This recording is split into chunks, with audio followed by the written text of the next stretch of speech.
Uy! Kakaiba to, guys. Iba din yung attacking ginagawa, no, ni Tolentino para bumango yung kanyang pangalan. So ngayon nga po, guys, nakikita nyo tong picture na to.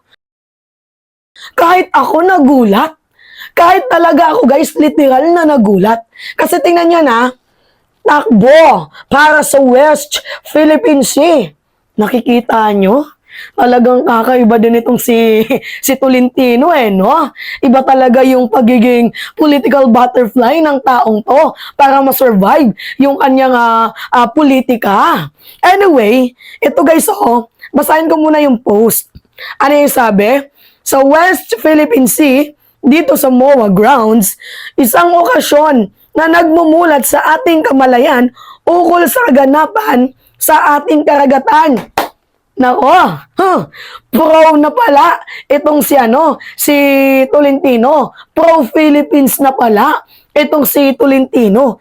Yung huli kasi nating balita dito kay Tolentino, parehas lang ng pag-iisip ng stance dito kila Robin, dito kila Bato, kila Bongo, at sa mga Duterte. Grabe, kakaiba din itong pagpapakitang gilas na ginagawa ni Tolentino. Guys, uulitin ko sa inyo. Itong si Tolentino, nung panahon ng mga Aquino, maka-Aquino. Nung panahon ng mga Duterte, maka-Duterte. Ngayon naman, na panahon ni PBBM, maka-administrasyon. Ganyan po yung mga taong gusto lamang pong ma-survive yung kanilang pangalan dito sa politika. Kaya nga sinasabi ko sa inyo, huwag kayong boboto ng isang taong political butterfly after manalo or after matapos ng administrasyong to. Isipin nyo, si Tolentino ay kakampi pa ba kay President Marcos? Kasi ginawa niya na kay Aquino, kay Duterte, at hindi din malabo na gawin niya sa administrasyon ang magpasikot-sikot ng kanyang stance. Kung ginawa niya nga noon kila Duterte ang pagkambyo, ginawa niya dito kila Aquino ang pagkambyo. Hindi niya din malabong gawin ang pagkambyo dito nga sa administrasyon once na matapos na itong administrasyon ni President Marcos. Ganito kasi naman talaga guys yung nakikita natin no? Para sa akin itong si Tolentino, kung saan siya nakakapag-benefits, nandoon siya. 'Di ba? Nagtaka nga ako, ininduso to ng PDP Tapos biglaan talaga guys na nakita ko sa Bagong Pilipinas slate. 'Di ba? Hindi ba kayo nagtataka doon? Kaya nga ako guys sa totoo lang, yung nandoon sa Bagong Pilipinas slate, mga 4 lang yung napupusuan kong iboto doon. Kasi hindi naman din yung desisyon ng ating presidente. Desisyon po yun ng mga koalisyon ng iba't ibang partido. At syempre, naniniwala din po yung administrasyon kahit papaano doon sa salitang unity. Magkakaroon ng unity ng pagkakaisa.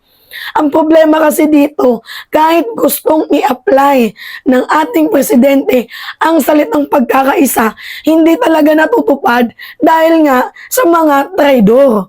Katulad nila Bato, 'di ba? Nila Sara, nila Robin, nila Go, at ng mga Duterte. Oy, by the way, hindi lamang po sa kanilang mga kapwa politiko yung ginagawa nilang pagtatraidor. Pagkos tinatraidor din nila yung mamamayang Pilipino. Tingnan nyo, yung sa issue sa West Philippine Sea. Best example po yun. Kaya kahit gusto natin ng unity, hindi talaga magsasucess. Dahil unang-una, madaming traidor. Hindi lang traidor sa ating bayan, bagkus traidor din sa mga Pilipino. Yun po yung totoo dun guys. Anyway, basahin natin itong post ni Tolentino. Ang pagtitipon na ito ay nagbubuklod sa atin bilang Pilipino. Wow! Grabe. Ang lalim ng binitawan ni Tolentino. Yan yung resulta ng mga hindi pasok sa top 12 survey. 'Di ba? Kaya kailangang gumawa ng paraan para bumango ang iyong pangalan. Kabilang na nga po dito sa napapanahong issue yung West Philippine Sea. Kasi, 'di ba, bayan mo, gagaguhin mo.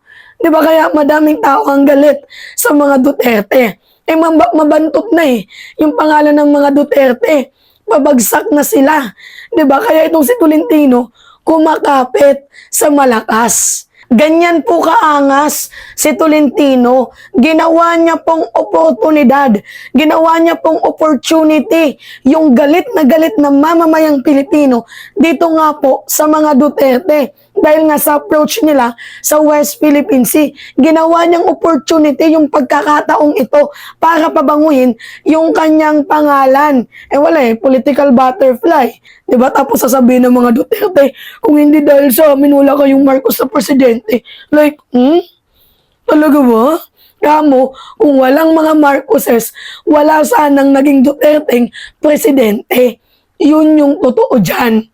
Anyway, ito yung mga picture, takbo para sa West Philippine Sea. Diba? Kita niyo yan? Kita niyo yan? Ito pa. Wow, angas. May pa ribbon cutting pa. Ribbon cutting. Pasensya na, medyo pause pa talaga ako, guys. Yan pa. Ang daming photos, Talagang tumatakbo si Tolentino. Kausap niya yung mga pulis. Ito pa. Ito pa. Ito pa din. Diba? Nandyan din pala si Gretchen Ho. Yan pa, Yan. Diba? Iba din talaga yung yung ugali ni Tolentino. Parang parang si Enrile, 'di ba? Kung saan yung malakas, doon din kumakapit para ma-survive yung kanyang political career, 'di ba? Ganyan talaga yung buhay. Weather lang. See? Tanyo. Kaya kayo, mga minamahal, wag na wag po kayong magpapabudol. Wag kayong madala sa mga matatamis na salita ng mga ahas ng mga politikong taong ito. Kasi at the end of the day, tayo po ang kawawa dito. Anyway, it's me again, si Mima Alicia nyo, at nagbabalik ulit para sa ating panibagong video. Maraming salamat, mga minamahal.